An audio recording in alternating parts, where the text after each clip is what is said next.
Hello everyone, and welcome to the 2022 Moccasin Lake Open presented by Sakushi. First and foremost, I'd like to welcome all of you to our tournament and thank you for coming out to play this year. My name is Sean McGowan and I am your tournament director.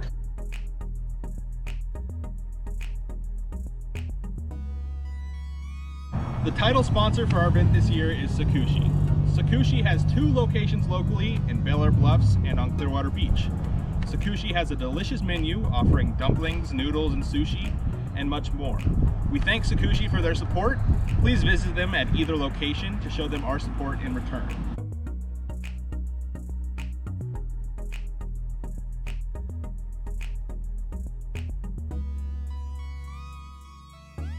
We also have a number of additional t-shirt level and whole level sponsors that we would like to thank for making this event possible.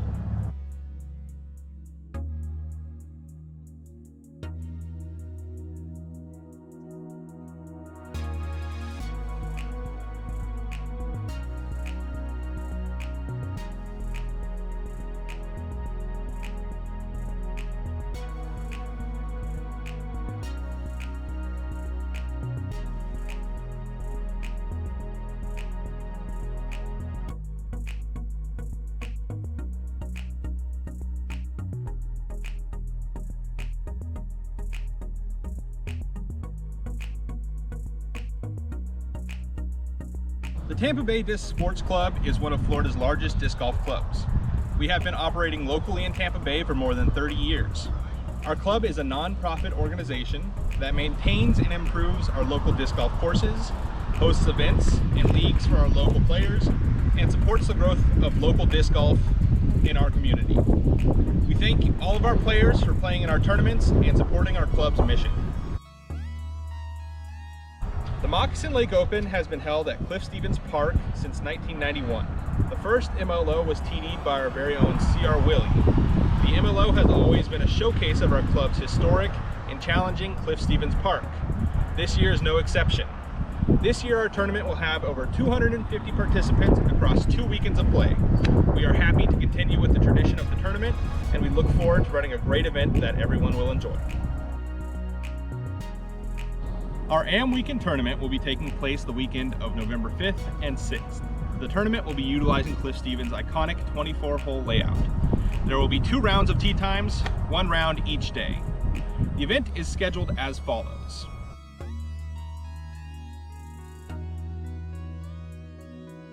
On the 4th, the Thursday before the tournament, there will be early check-in available from 1 p.m. to 6 p.m. at Cliff Stevens Disc Golf Course. The day of the tournament, on the 5th, check-in opens at 7:15 and continues through 8:15. You can check in before your tee time as the tee times progress throughout the day. On the 5th, round 1 will officially start at 8:30 a.m. And it will continue in 10-minute intervals through to about 2:30 p.m.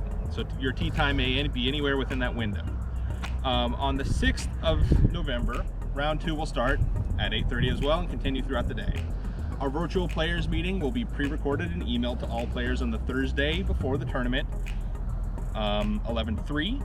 Tee times will be posted on that Thursday night as well. Please, however, remember to check again on Friday in the event of any changes due to last-minute drops. Check-in for all players will start on Friday at 1 p.m. at Cliff Stevens and continue until 6 p.m. Informal doubles will likely be hosted at the location prior to the event on Friday. If you have a chance to swing by on Friday, come on out, grab your players pack, and check in early. Those who are earliest to check in will have their pick of the best players pack discs. Check-in resumes on Saturday morning starting at 7:15 a.m. Please check in after arriving to the park before your round. While checking in, please grab your players packs, get into the Ace Fund, buy your raffle tickets, and make sure you have PDJ live scoring all set up.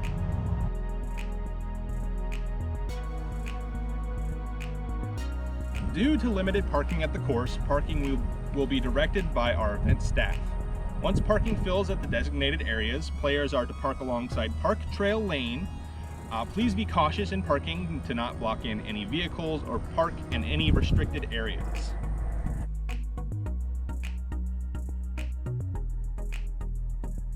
Scoring for this tournament will be exclusively done through PDJ Live Scoring. The event code is MLO AM. We will provide you with this event code at Tournament Central.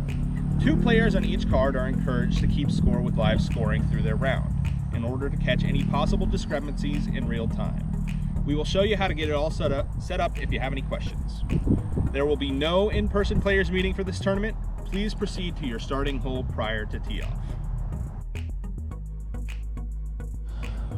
Play begins Saturday morning at 8:30. While you play, the course rules will be displayed for each hole on the PDJ live scoring website. The rules will also be attached to the email sent out to all players on Thursday and will be described in detail in this players meeting. Basket positions will be moved on holes 2, 6, and 10 between rounds. Here are your tee assignments.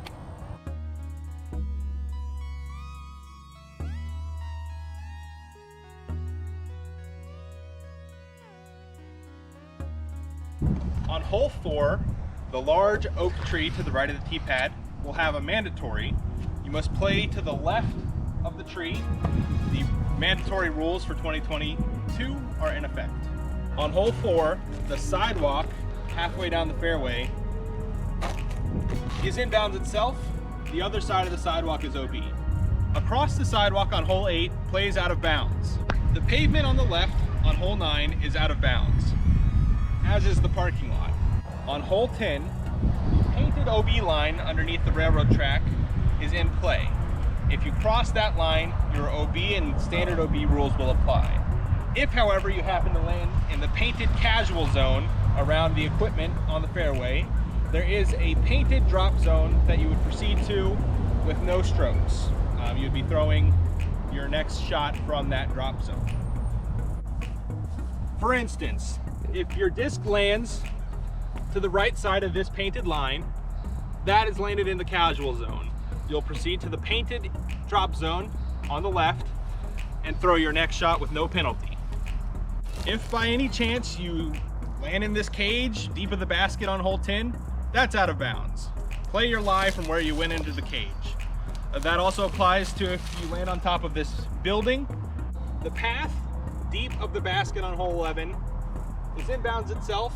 Over the path is out of bounds. If you happen to throw your drive or an upshot over the path and land in the grass on the other side, proceed to the indicated drop zone throwing 3. Holes 12, 13, and 14, the road comes into play.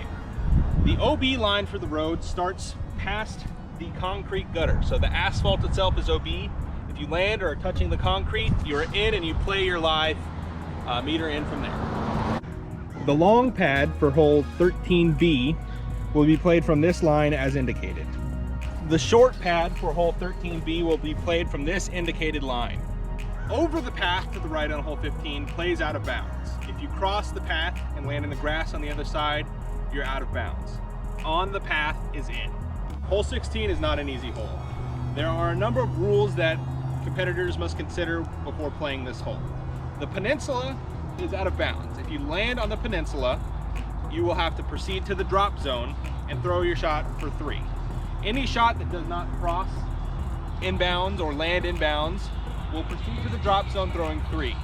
This is the short pad that you would be throwing for 3 if you don't land inbounds or cross inbounds on your first shot from the long. If you fail to land inbounds from this short pad, advance to where your disc was last inbounds. After completing hole 16, competitors that are playing the 21 or 24 hole layout will proceed down the path to hole 17 or the additional extra holes. This is hole 17, the beginning of the extra holes in the back. This hole, most important rule to note, is the water. The creek left plays out of bounds. Across the creek left is out of bounds as well. Standard OB rules apply. On hole 21, in the back on the 24 hole layout, the sidewalk and the wall alongside on the left is out of bounds. On the sidewalk itself is OB. So you want to land on the grass to the left. You do not want to land on the berm, the side of the highway. That is out of bounds. So is the sidewalk. There is a sidewalk deep of the basket as well. Very deep. That's, if you go past that or on, if you go on that, that's out of bounds as well. Past that is out of bounds as well. Hole 22 is played from the painted line as indicated. There's only one tee location for hole 17. This tee location, 17 long. for competitors that are playing the 24-hole layout, 18-hole layout, and 21-hole layout. The gold tee pad has a tee pad a little bit further back, but all other competitors will be playing the standard long tee pad. Over the sidewalk to the right of the basket on hole 17 plays out of bounds. If you land on the path, you're in bounds. The other side of the path is OB. On hole 18, the oak tree to the right of the fairway will have a mandatory. The mando will be to the left, so you have to go to the left of the mando. If you happen to miss the mando, the drop zone will be the short pad. The left side of the fairway, just below the rock line by the railroad tracks, will have an out of bounds painted line.